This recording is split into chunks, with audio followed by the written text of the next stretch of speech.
Intelligence is commonly treated as protection. The assumption is simple. If you're educated, analytical, and capable of complex thought, you should naturally make good financial decisions. But when you observe real outcomes, that assumption collapses. Some of the most persistent financial self-sabotage appears not among the uninformed, but among the intelligent. Professionals with advanced degrees who remain financially fragile. High earners who never convert income into stability. People who understand risk, incentives, and long-term thinking, yet repeat the same outcomes for decades. This isn't a lack of information, and it isn't a lack of discipline. It's something far less comfortable. Because intelligence does not protect people from financial self-sabotage. In many cases, it actively hides it. Most people who struggle financially already know what they should do. They know saving matters. They know lifestyle inflation is dangerous. They know long-term decisions outperform short-term comfort. This knowledge is not missing. What's missing is behavioral alignment.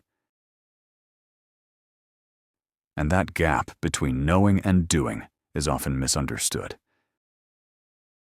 It's explained away with ideas like, "I just need more discipline.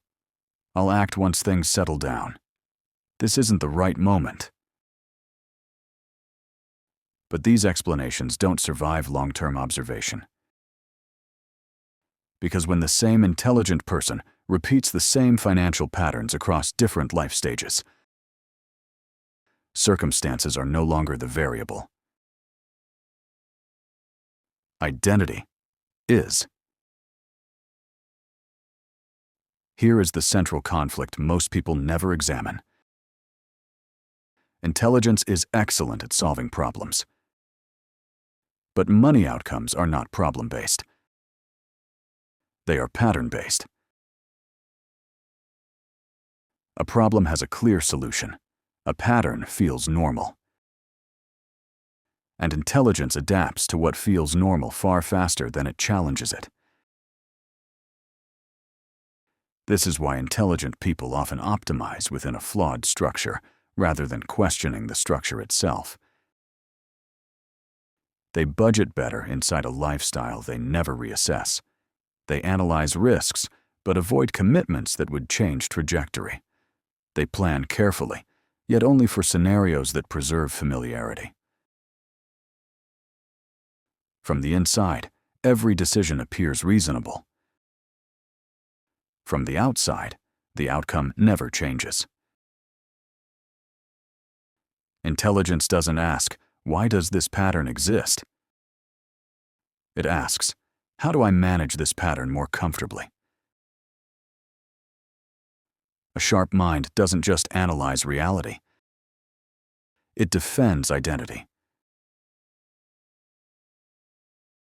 When a decision is driven by discomfort, fear, or conditioning, intelligence rarely names those forces directly.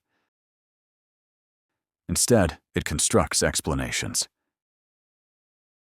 This is the prudent choice. I'm being cautious. I prefer flexibility. Now isn't optimal. These explanations are not lies. They are post hoc justifications. The decision happens first, guided by identity. The explanation follows, authored by intelligence. And this is why financial self-sabotage among intelligent people is so difficult to detect. It sounds thoughtful, measured, even virtuous. Financial self-sabotage is rarely dramatic. It doesn't look like recklessness. It doesn't announce itself as error. It hides in patterns that appear sensible. Chronic delay disguised as patience, overanalysis replacing commitment, avoidance of financial visibility, comfort framed as stability. Each decision, taken alone, feels harmless. But patterns are not made of single decisions. They are made of repetition. And repetition creates outcomes, regardless of intention. Money decisions feel cognitive, but they are primarily identity-driven. Identity answers questions. Intelligence rarely asks explicitly. What feels safe for someone like me? What feels excessive? What level of responsibility fits my self-image? These answers are not chosen. They are learned. Once identity sets the boundary, intelligence operates inside it. If expansion conflicts with identity, intelligence doesn't override the conflict. It explains why expansion is unnecessary. Most financial identities are formed long before the first paycheck.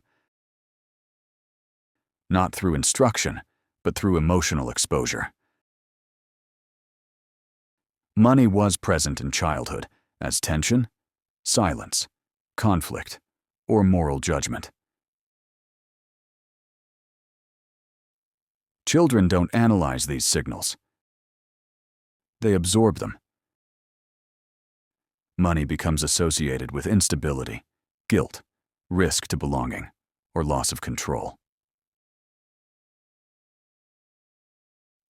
Later, as adults, when financial opportunity appears, the nervous system reacts before the intellect does. Opportunity feels like threat. Visibility feels unsafe. Responsibility feels heavy. Intelligence then arrives to justify avoidance. Nothing mystical is happening here. The same identity produces the same decisions. The same decisions produce the same results. People don't repel money mysteriously. They avoid it through the decisions their identity makes for them. This channel does not exist to tell you what to do with money. It exists to describe why patterns persist even when knowledge is present. Because until the pattern is visible, intelligence will continue to serve it. Quietly, efficiently, automatically. Understanding does not change outcomes immediately. But without understanding, nothing changes at all. And for many intelligent people, the most expensive mistake isn't ignorance. It's never seeing the pattern they keep repeating.